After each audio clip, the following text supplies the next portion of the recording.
Well, in the last class, we have studied about artificial hybridization. In that, we understand about that is the two things. One is called as emasculation, and another one is called as the bagging technique. So, I clearly told you what is the main reason for following this artificial hybridization. Remember, if the pollination taken place by means of a self method, it leads to inbreeding depression. Just to avoid it, the plants are having with some devices. So type I have already listed out what are the different types of devices which are adopted by the plants, just to avoid self-pollination and to encourage cross-pollination. In that artificial hybridization we understood, and in today's class I am going to discuss about this double fertilization. Double fertilization. So there is one question concerned with what is double fertilization, and also it is called as a triple fusion. So both of things are followed and shown by most of the angiospermic type of plants. So just you see, double fertilization means fusioning of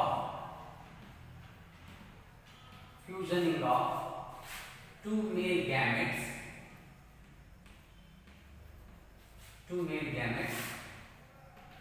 with two components of embryo sac. Two components of embryo sac.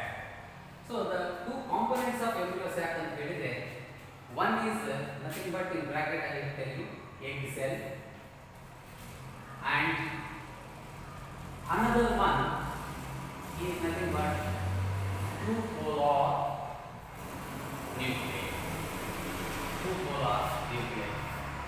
Just to understand it clearly. So later what happens actually? So it resulted in double fertilization. It resulted in formation of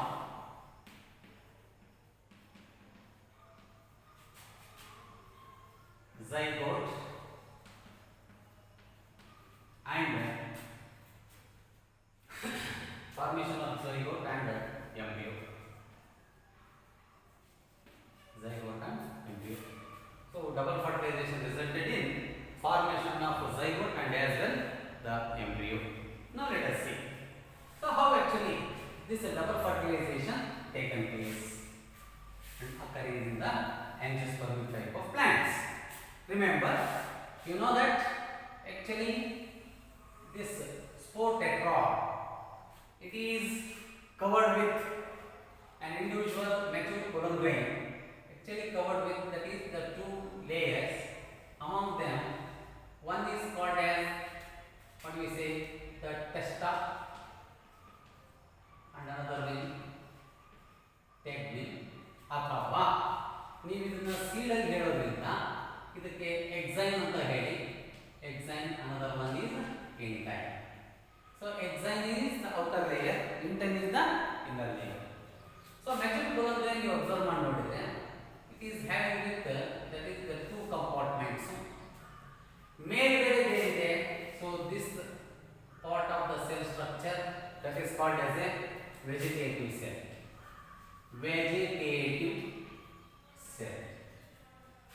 And this one is called generative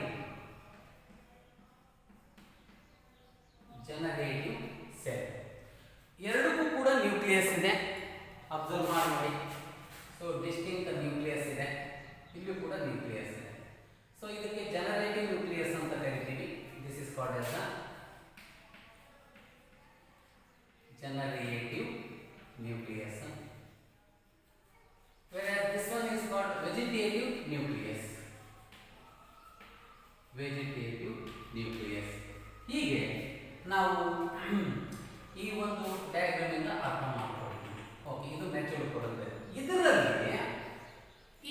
imagine ಇಲ್ಲಿ stigmatic surface ಇದೆ.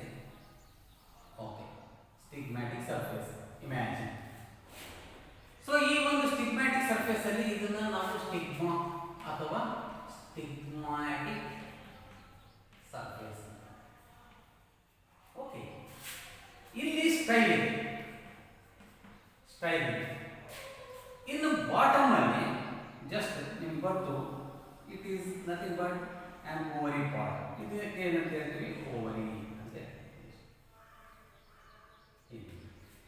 ಇಲ್ಲಿ ಓವರಿಯ ಒಳಗಡೆ anatropous ovule. This is the ovary. Ovary ಒಳಗಡೆ anatropous ovule. Anatropous ovule direct ಆಗಿ ಈ ಒಂದು double fertilisation explain ಮಾಡ್ಲಿಕ್ಕಾಗಿ ಎಂಬ್ರಿಯೋ ಸ್ಯಾಕ್ ಅನ್ನ ನಾವು ಹಾಕೊಳ್ತೀವಿ direct. Just observe, embryo sac ಸರಿ ನೆನ್ಪಿಟ್ಕೊಳ್ಳಿ. ಎಂಬ್ರಿಯೋ ಸ್ಯಾಕ್ ಸ್ಟ್ರಕ್ಚರ್ ಅನ್ನು ಸ್ವಲ್ಪ ಅರ್ಥ ಮಾಡ್ಕೊಳ್ಳೋಣ ಸರಿಯಾಗಿ, ಏನೇನು ಪಾರ್ಟ್ಸ್ ಇದೆ. ಎಂಬ್ರಿಯೋ ಸ್ಯಾಕ್ ಒಳಗಡೆ ಇಲ್ಲಿ ಅಪೋಸಿಟ್ ಅಲ್ಲಿ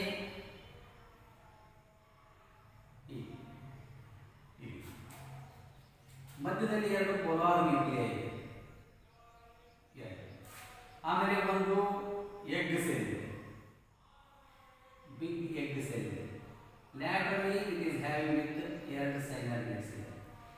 ಓಕೆ, ಇಲ್ಲಿ ಈಗ ಪ್ರತಿಯೊಂದಕ್ಕೂ ನ್ಯೂಕ್ಲಿಯಸ್ ಅನ್ನು ತೋರಿಸೋಣ.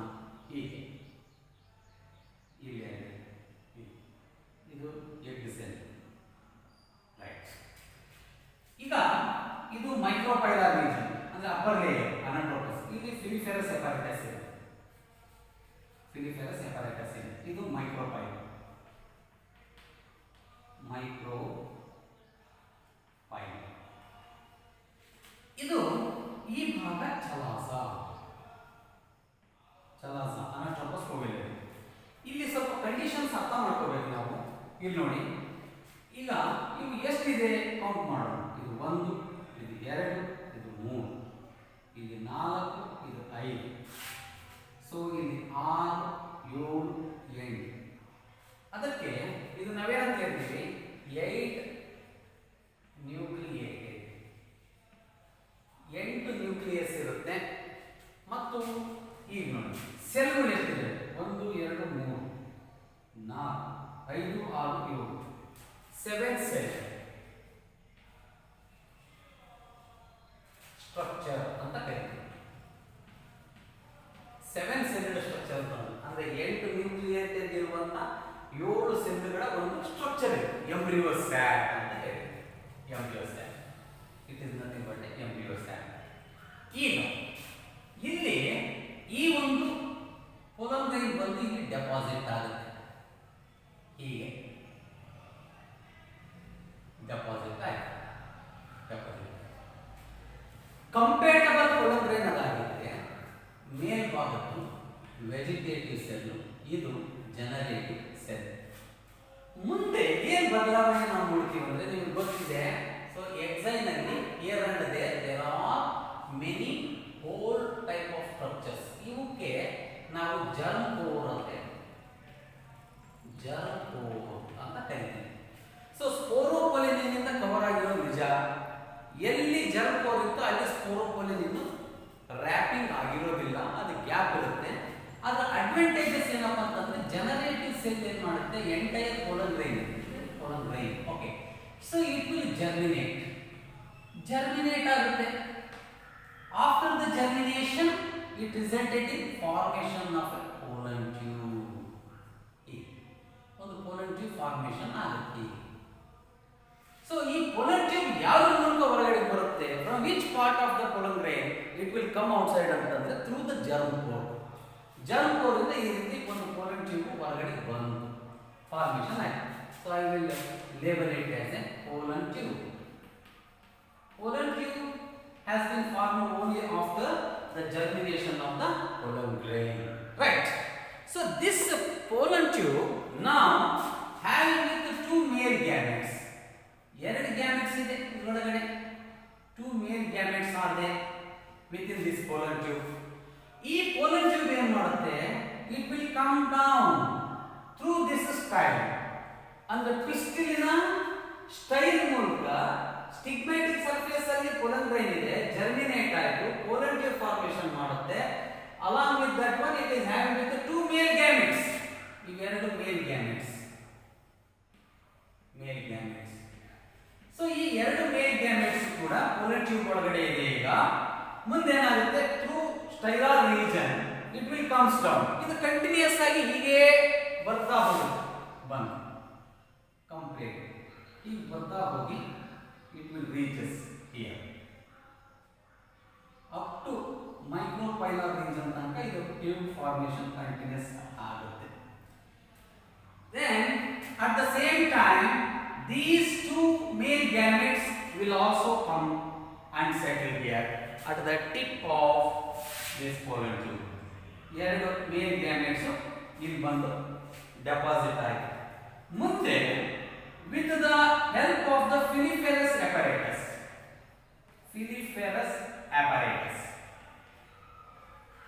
with the help of the filiferous apparatus ಅಲ್ಲಿ ಒಂದು ಕಡೆ ಹೇಳ್ತಾರೆ ಟೆಕ್ಸ್ಟ್ ಬುಕ್ ಅಲ್ಲಿ, what is the role of filiferous apparatus ಅಂತಂದ್ರೆ it will guide the pollen tube to enter into the synergids. ನಿಮ್ಗೆ ಗೊತ್ತು, ಏಳನೇದೇನಿದೆ ಇದು egg cell, it is a egg cell. So it is a haploidic in nature n. ಇಲ್ಲಿ laterally ಎರಡು ಸೈನರ್ Gates ಇದೆ, ಇಲ್ಲಿ label ಮಾಡ್ಕೋಬಹುದು. ಇದಕ್ಕೆ ಸೈನರ್ ಗೇಟ್ಸ್ ಅಂತ ಕರೀತೀವಿ. ಇನ್ನು ಇವು ಮೂರು ಏನಿದಾವಲ್ಲ, ದೀಸ್ ತ್ರೀ ಚಲಾಸಲ್ ರೀಜನ್ ಅಲ್ಲಿ ಆಂಟಿಪೋಡಲ್ಸ್ ಒಂದು ಸ್ಟೆಪ್ ಅಲ್ಲಿ ನಾವು ಹೇಳ್ಬೋದು, there is no any kind of role with this antipodal cells. Just later they use to disappear. ಅವು ಅಲ್ಲಿಂದ ಹಂಗೆ ಕಾಣಂಗ ಹೋಗ್ಬಿಡುತ್ತೆ. ಆಮೇಲೆ ಇವೆರಡು ಟೂ ಪೋಲಾರ್ ನ್ಯೂಕ್ಲಿಯೈ ಇದೆ,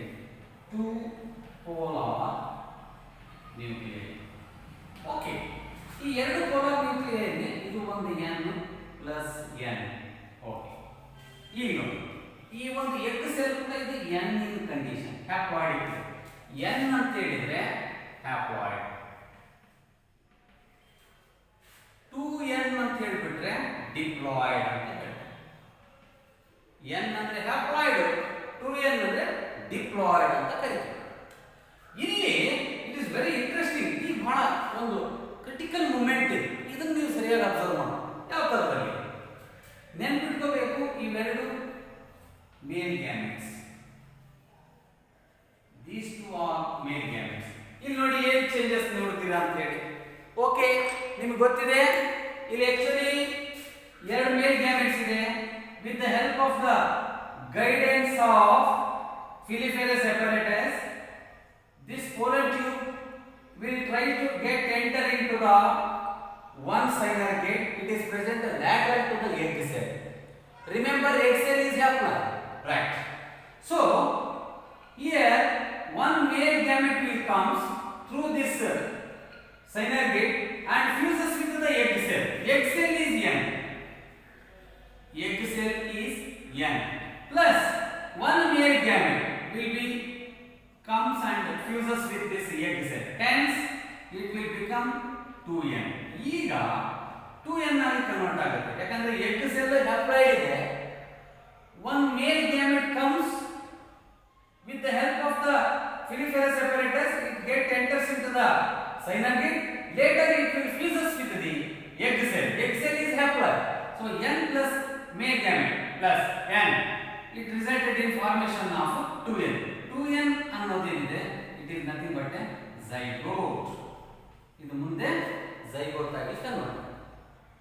ಆಮೇಲೆ ಅಲ್ಲಿಗೆ ಒಂದು ಫರ್ಟಿಲೈಸೇಷನ್ ಮುಗಿತು, ಅಂದ್ರೆ ಸಿಂಗ್ಯಾಮಿ. ಇದನ್ನೇನಂತ ಹೇಳ್ತೀವಿ, ಸಿಂಗ್ಯಾಮಿ. ನಾನು ಹೇಳಿದ್ದೀನಿ ಲಾಸ್ಟ್ ಕ್ಲಾಸ್ ಅಲ್ಲಿ. ಸಿಂಗ್ಯಾಮಿ ಅಂದ್ರೆ ಎರಡು ಅಪೋಸಿಟ್ ಗ್ಯಾಮೆಟ್ಸ್ ಫ್ಯೂಸ್ ಆಗೋದಕ್ಕೆ ಸಿಂಗ್ಯಾಮಿ ಅಂತ ಹೇಳಿರೋದಿದೆ. ನಿಮಗೆ ಗೊತ್ತಾಯ್ತು, ಒಂದು ಗ್ಯಾಮೆಟ್ ಫ್ಯೂಸ್ ಆಯ್ತು, ಇನ್ನು ಉಳಿದಿದ್ದು ಎಷ್ಟು, ಇನ್ನು ಒಂದು ಗ್ಯಾಮೆಟ್ ಉಳಿದಿದೆ. ಈ ಗ್ಯಾಮೆಟ್ ಏನ್ ಮಾಡುತ್ತೆ, again in the same process it will also enter through this embryo sac. Embryo sac ಮೂಲಕ ಬಂದ್ಬಿಟ್ಟು ಉಳಿದಿರುವಂತ ಒಂದು ಗ್ಯಾಮೆಟ್, ಇಲ್ಲಿ n ಪ್ಲಸ್ n ಇದೆ, plus another male gamete comes and fuses. ಅಲ್ಲಿಗೆ 3n ಆಗಿದೆ. 2n ಆದ್ರೆ ಡಿಪ್ಲಾಯ್ಡ್ ಅಂತ ಕರೀತೀವಿ. ಸೊ 3n ಆದ್ರೆ ಏನ್ ಕರಿಬೇಕು, nothing but it is called triploid. ಅಂದ್ರೆ ಎಗ್ ಜೊತೆ ಒಂದು ಗ್ಯಾಮೆಟ್ ಫ್ಯೂಸ್ ಆದಾಗ ಫರ್ಟಿಲೈಸೇಷನ್, ಆಮೇಲೆ ಇನ್ನೊಂದು gamete fused with two polar nuclei, ಇವೆರಡು n ಪ್ಲಸ್ n ಇದೆ, n ಪ್ಲಸ್ n ಇದೆ. ಈಗ ಪ್ಲಸ್ ಒಂದು ಗ್ಯಾಮೆಟ್ ಫ್ಯೂಸ್ ಆಯಿತು, 3n ಆಯಿತು. ಸೊ 3n ಕಂಡೀಷನ್ ಅನ್ನ ನಾವು ಟ್ರಿಪ್ಲಾಯ್ಡ್ ಅಂತೀವಿ. ಅಂದ್ರೆ ಇದು ಕೂಡ fertilisation.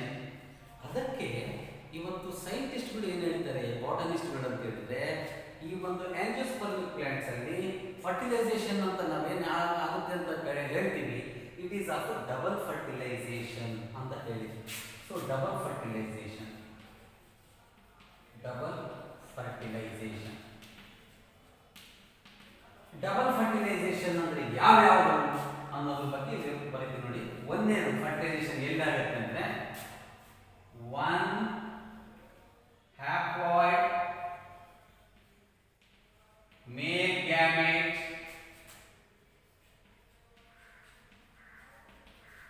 fuses with haploidic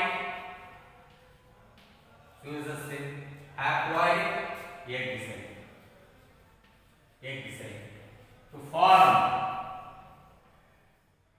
an zygote of diploid zygote. ಇದು ಒಂದು ಫರ್ಟಿಲೈಸೇಷನ್ ನ ಒಂದು. ಡಬಲ್ ಅಂತ ಯಾಕೆ ಹೇಳ್ತೀವಿ ಅಂತಂದ್ರೆ, next another male gamete, that is n, fuses with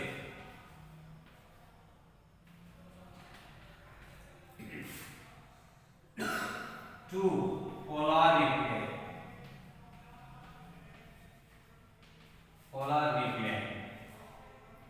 to form an triploid that is endosperm.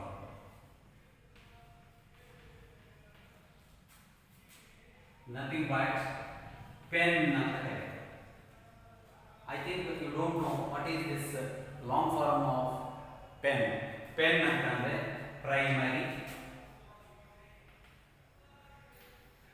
endosperm nucleus, primary endosperm nucleus.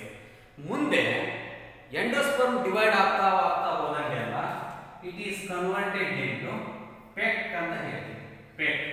Peg ಅಂದ್ರೆ primary endosperm cell ಅಂತ ಕರೀತೀವಿ. ಈ ಒಂದು PEC after finally it will become what we say the nucellus. Nucellus ಯಾಕಾಗತ್ತೆ ಅಂದ್ರೆ ಇಲ್ಲಿ, ಅಥವಾ endosperm ಅಂತ ನಾವು ಹೇಳಿ. Endosperm is most essential thing and it is going to provide nutrition to the future growing this embryo. ಎಂಬ್ರಿಯೋದ ಬೆಳವಣಿಗೆಗೆ ಸಹಕಾರಿಯಾಗುವಂಥ ಒಂದು food nutrition ಆಗಿ ಇದು ಪ್ರೊವೈಡ್ ಮಾಡುವಂಥದ್ದು. ಹಾಗಾಗಿ ಈ ಒಂದು ಕಾನ್ಸೆಪ್ಟ್ ಅನ್ನು ಕೂಡ ನೀವು ಇಲ್ಲಿ ಹೇಳ್ಕೋಬೇಕಾಗುತ್ತೆ. ಹೀಗೆ ಯಾವತ್ತೂ ಕೂಡ ಡಬಲ್ ಫರ್ಟಿಲೈಸೇಷನ್ ಅನ್ನೋದು it is one of the common process occurring in all angiospermic plants. So ಈ ಒಂದು ಹಂತದಲ್ಲಿ ಮೊದಲು ನಾವು ಈ ಒಂದು 5 ಮಾರ್ಕ್ಸಿನ ಕ್ವಶನ್ ಇದು. So write an account on the double fertilisation and triple fusion. Triple fusion ಅಂದ್ರೆ ಟ್ರಿಪ್ಲಾಯ್ಡ್. ಈಗ ನೋಡಿ, ಡಬಲ್ ಫರ್ಟಿಲೈಸೇಷನ್ ಯಾಕೆ ಅಂತಂದ್ರೆ, ಒಂದು ಎಗ್ ಸೆಲ್ ಜೊತೆ ಮೇಲ್ ಗ್ಯಾಮೆಟ್ ಫ್ಯೂಸ್ ಆಗುತ್ತೆ, ಅಲ್ಲಿ ಒಂದು ಫರ್ಟಿಲೈಸೇಷನ್ ಆಗುತ್ತೆ. ಇನ್ನೊಂದು ಇವೆರಡು ಟೂ ಪೋಲಾರ್ ನ್ಯೂಕ್ಲಿಯೈ ಜೊತೆ ಫ್ಯೂಸ್ ಆಗೋದ್ರಿಂದ ಅಲ್ಲಿ ಎರಡನೇ ಫರ್ಟಿಲೈಸೇಷನ್ ಆಗುತ್ತೆ. ಹಾಗಾಗಿ ಇದಕ್ಕೆ ಸಿಂಗ್ಯಾಮಿ ಅಂತಂದ್ರೆ ಇದಕ್ಕೆ ಫ್ಯೂಷನಿಂಗ್ ಅಂತ ಕರಿತೀವಿ. ಸೊ ಇದು ಝೈಗೋಟ್ ಆಗಿ ಕನ್ವರ್ಟ್ ಆಗುತ್ತೆ ಎಗ್ ಜೊತೆ ಮೇಲ್ ಗ್ಯಾಮೆಟ್ ಫ್ಯೂಸ್ ಆಗೋದ್ರಿಂದ. ಇಲ್ಲಿ it will convert it into endosperm. So ಈ ಒಂದು ಪಾಯಿಂಟ್ ಅನ್ನ ನಾವು ಇಲ್ಲಿ ಕ್ಲಿಯರ್ ಆಗಿ ಎಕ್ಸ್ಪ್ಲೇನ್ ಮಾಡ್ತೀವಿ ಎಕ್ಸಾಮ್ ನಲ್ಲಿ. ಸೊ ಇಷ್ಟೆಲ್ಲ ಚೇಂಜಸ್ ಅನ್ನು ನಾವು ನೋಡ್ತಾ ಹೋಗ್ತೀವಿ. This is all concern with double fertilisation and triple fusion. Triple fusion ಅಂತ ಹೇಳಿದ್ರೆ ನೋಡಿ, ಇಲ್ಲಿ ಒಂದ್ಸಲ ಆಯ್ತು, ಇಲ್ಲಿ ಇವೆರಡು ನ್ಯೂಕ್ಲಿಯಸ್ ಜೊತೆ +1n ಮೇಲ್ ಗ್ಯಾಮೆಟ್ಸ್ ಇರೋದ್ರಿಂದ ಟ್ರಿಪ್ಲಾಯ್ಡ್ ಆಗಿ ಕನ್ವರ್ಟ್ ಆಗುತ್ತೆ. ಅದಕ್ಕೆ ಇದನ್ನ ಟ್ರಿಪಲ್ ಫ್ಯೂಷನ್ ಅಂತ ಹೇಳ್ತೀವಿ. ಸೊ ಕಂಡೀಷನ್ ಏನಾಗುತ್ತೆ ಅಂತಂದ್ರೆ, 8 ನ್ಯೂಕ್ಲಿಯಸ್ 7 ಸೆಲ್ ಸ್ಟ್ರಕ್ಚರ್ ಆಗಿ ಕನ್ವರ್ಟ್ ಆಗುತ್ತೆ. ಅಂದ್ರೆ what is the product of this double fertilization and triple fusion ಅಂತ ಹೇಳಿದ್ರೆ we can understand easily that after double fertilization and triple fusion the entire structure resulted with the two things. ಆ ಎರಡು things ಯಾವುವು ಅಂತ ಹೇಳಿದ್ರೆ ಒಂದು formation of zygote, formation of zygote.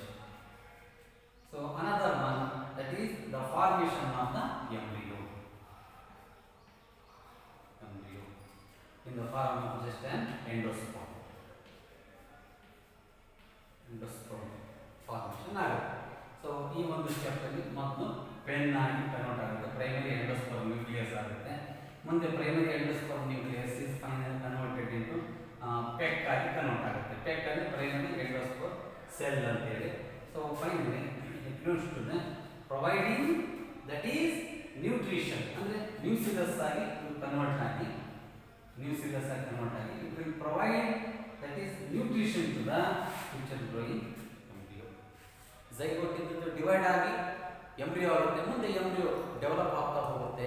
ಹಾಗಾಗಿ ಆ ಸಂದರ್ಭದಲ್ಲಿ nucellus is going to provide that is the food to the future growing embryo. So this is all the things what we have discussed in the today's class. It's all concerned with the double fertilization and triple fusion. Munde next point is concerned with that is zygote. What is zygote ಅನ್ನೋ ಪ್ರಶ್ನೆ. So zygote,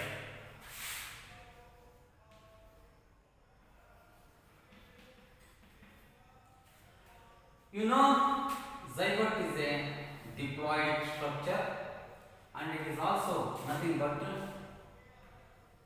a small plant structure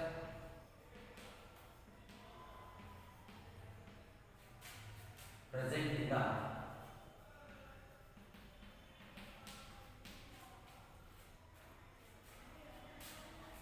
embryo.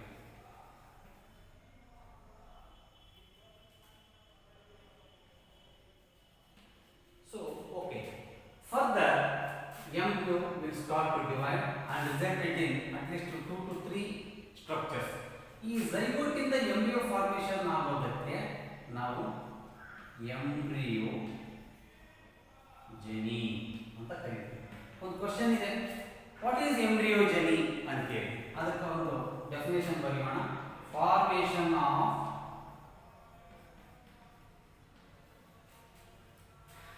embryo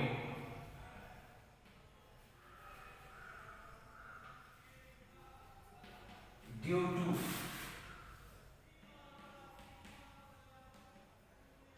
division of diploid zygote, due to division of diploid zygote is called embryogeny. Embryogeny ಅಲ್ಲಿ ಮೊದಲ ಹಂತವನ್ನು pro embryo ಅಂತ ಕರೀತಾರೆ. ಎರಡನೇದನ್ನ the first one is called as the pro embryo, second one globular embryo,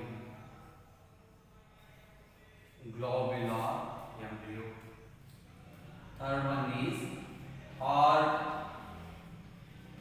shaped embryo, lastly fourth one is called mature embryo.